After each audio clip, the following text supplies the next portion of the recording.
Where is he? This is the third time this week that he's been late.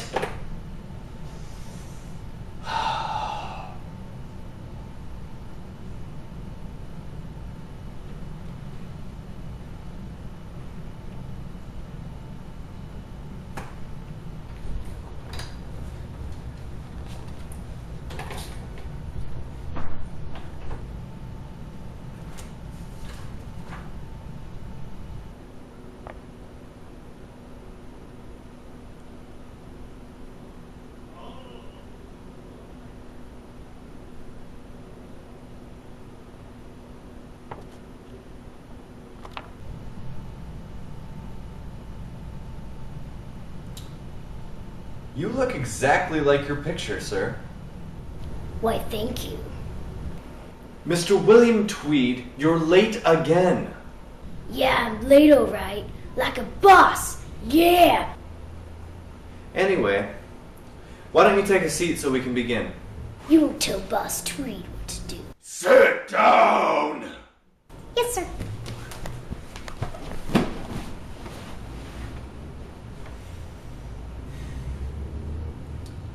Mr. Tweed. Please, no need to be so formal. You can call me boss.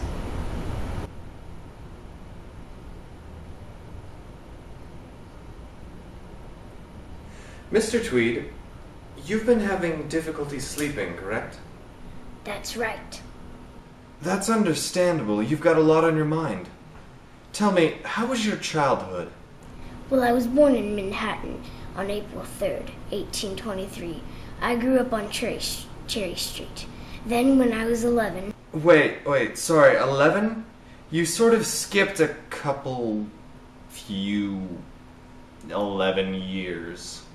No, I know. I sat around a lot when I was little. Ah, lazy? No, son of a chair maker. So back to when you were 11. What happened then? Well, I dropped school to become a chair maker, like my father.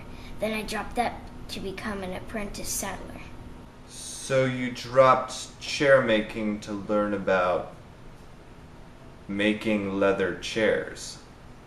Hey, don't be dissing the fine art of saddlecraft.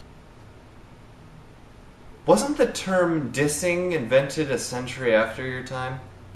I also studied bookkeeping. I was as diverse as an American buffet. So you chose a career path different from your father. Yep, I made brushes.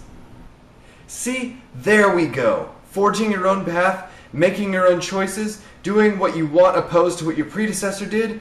Excellent. Well, shortly then after I went back into chair making. What? It was my calling. I've got the perfect. Moving along, did you participate in any extracurricular activities when you were older? A sports team or charity, maybe?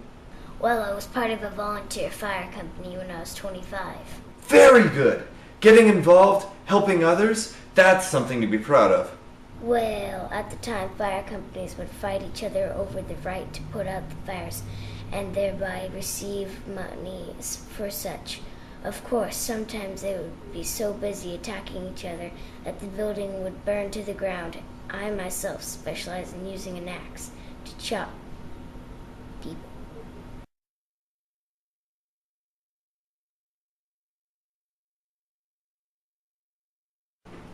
Let's move on, shall we?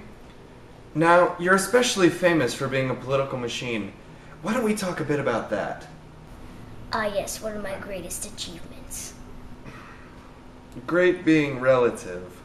The plan was flawless. I'd give the immigrants what they needed and thereby secure a permanent voter base. Didn't people try to stop you? Oh, sure, but pay people enough money and they'll overlook anything. Here, watch this. What? Ow!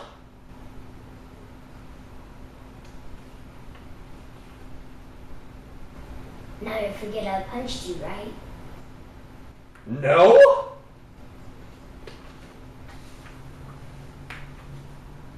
Surely there was someone who refused to be bribed. Well, there was this one fellow named Thomas Nasty. His last name was Nast? Oh, I know. Nasty fought to show the public how twisted my methods were. If he didn't like 'em, too bad. I'm the boss here, not him. So Nast's attacks via caricatures weren't successful then? Well, I didn't say that. A big whooping chunk of my supporters couldn't read, so the cartoons were an unfortunately powerful tool.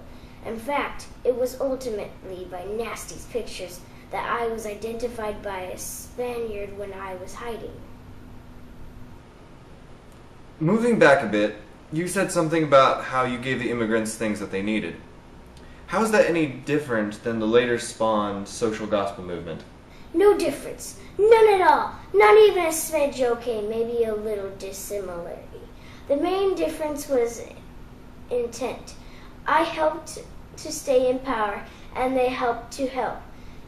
And to shove me out of the office, of course. And you held your position for how long? About 18 years. Impressive. One last question. How do you manage to stay alive? Like a boss. Ah,